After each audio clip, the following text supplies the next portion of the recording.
Hello students, आज हम लोग जानेंगे न्यूक्लियर डिवीज़न एल्गोरिदम के बारे में। न्यूक्लियर डिवीज़न एल्गोरिदम हम लोगों की प्रोसेस होती है जिसमें हम लोग न्यूक्लियर डिवीज़न लेमा का प्रयोग करते हैं और न्यूक्लियर डिवीज़न लेमा हम लोगों ने पिछले वीडियो में अपने प्रूफ किया था। इसमें फर्स्ट स्टेप क्या होता है, देखिए, on dividing a by b we get the quotient q and remainder r such that a is equal to b q plus r where as 0 के इक्वल या फिर 0 से लेस, 0 के इक्वल या 0 से बड़ी वैल्यू हम लोगों की हो सकती है r की और b से हमेशा छोटी। b हम लोगों का क्या है, b हम लोगों का डिवीज़र है। जब भी हम लोग a को b से डिवाइड करेंगे तो उसके दो स्टेप आएंगे, या तो हम लोग का रिमाइंडर 0 आएगा।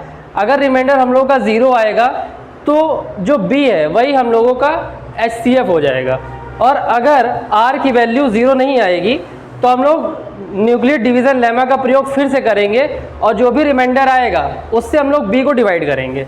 b को तब तक डिवाइड करेंगे जब तक कि हम लोगों का जो लगातार प्रोसेस चलेगा और जब तक कि हम लोगों का रिमाइंडर 0 ना आ जाए। और जब हम लोगों का रिमाइंडर 0 आ जाएगा, continue the process till the remainder is 0। जब हम लोगों का रिमाइंडर 0 आ जाएगा तो जो लास्ट डिवीज़र होगा उसी को हम लोग HCF कहेंगे। इसी को अगर हम लोग एग्जाम्पल के तौर पे समझें तो देखिए,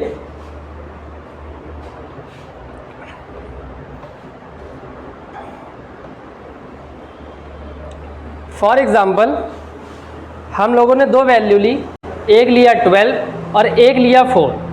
अब हम लोगों को HCF फाइंड करना है 12 का और 4 का। अगर हम लोग 12 को 4 से डिवाइड करते हैं तो ये डिवाइड हम लोग का 3 टाइम्स जाता है और 12 पूरा का पूरा डिवाइड हो जाता है। इसमें रिमाइंडर हम लोग का 0 आता है।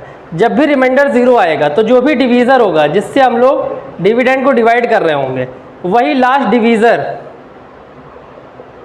4 ही हम लोगों का HCF होगा। और अगर डिवाइड ना जाए, एक और एग्जांपल के थ्रू हम लोग इस बात को समझेंगे। अगर यहाँ पर 4 और 6 दिया हुआ है तो अगर हम लोग को इसका HCF निकालना है तो इसमें हम लोग क्या करेंगे, 6 इज डिवाइडेड बाई 4, और जब हम लोग 4 को 6 से डिवाइड करेंगे तो डिवाइड जाएगा 1 टाइम्स 4। अभी जो रिमाइंडर है वो हम लोग का 2 आ रहा है, remainder does not equal to 0। तो ये जो लेमा का लगातार जो हम लोग प्रयोग करते हैं न्यूक्लियर डिवीज़न लेमा का, वो अभी इसमें जारी रखेंगे। अब अगले प्रोसेस में क्या होगा कि यही जो रिमाइंडर है इसी से हम लोग जो डिवीज़र है उसको डिवाइड करेंगे। अब देखिए, जो डिवाइड है वो चला जाएगा 2 टाइम्स में 4, और जो रिमाइंडर है वो हम लोग का इक्वल टू 0 आ जाएगा।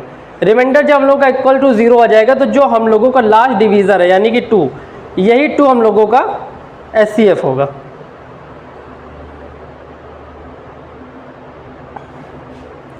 अगले वीडियो में हम लोग न्यूक्लियर डिवीज़न एल्गोरिदम से रिलेटेड क्वेश्चन को सॉल्व करेंगे। Thank you.